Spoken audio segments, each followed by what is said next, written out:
Si tu es fan de Harry Potter, il faut que tu écoutes ça à tout prix. Tu as certainement découvert l'univers d'Harry Potter à travers soit les livres, soit les films. Tu as peut-être même fait les deux.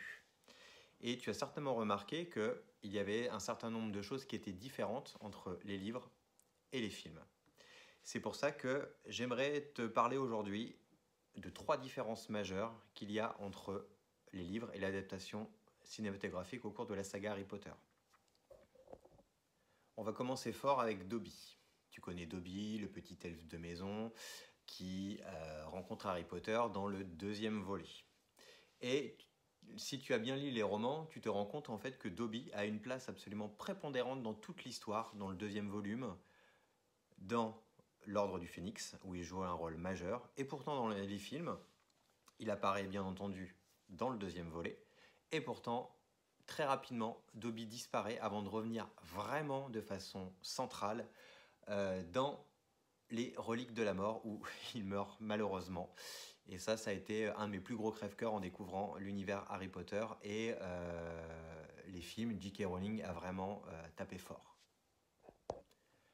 Deuxième différence notable, parlons du personnage de Rita Skeeters. Tu te souviens, la journaliste complètement odieuse qui passe son temps à cracher sur Harry Potter. Dans les livres, il s'avère que Rita Skeeter est un animagus non déclaré.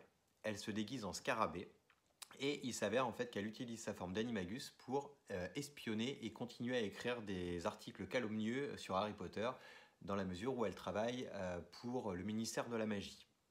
Il faut savoir que dans les livres, Hermione la grille et la fait chanter de manière à ce qu'elle n'écrive plus d'articles à l'encontre d'Harry, ce qui va leur permettre en fait de mener à bien, en tout cas avec beaucoup moins de contraintes, leur chasse aux Horcruxes. Que dans les films, si tu as bien remarqué, elle apparaît de façon importante dans la Coupe de Feu. Et puis par la suite, elle disparaît. Ce n'est un personnage qui ne prend plus du tout la place qu'elle occupe en fait dans les livres, et c'est pourtant un personnage super central.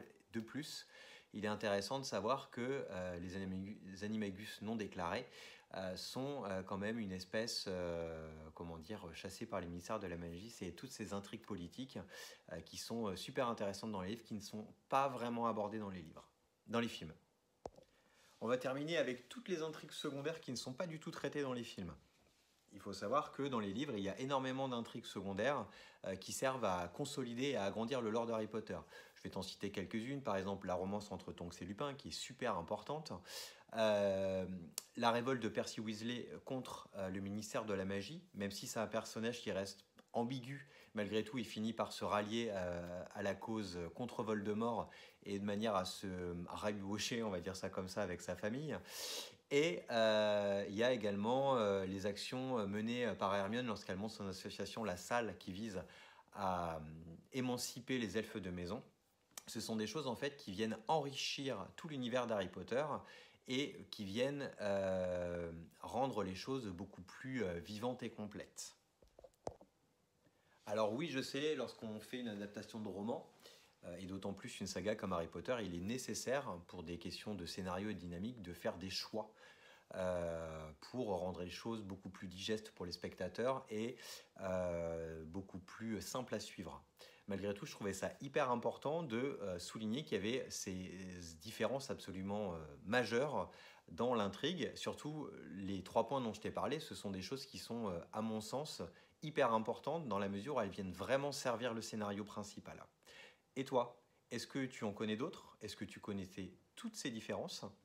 N'hésite pas à t'abonner, liker et t'exprimer dans les commentaires pour donner ton avis et continuer à partager autour de cette magnifique saga.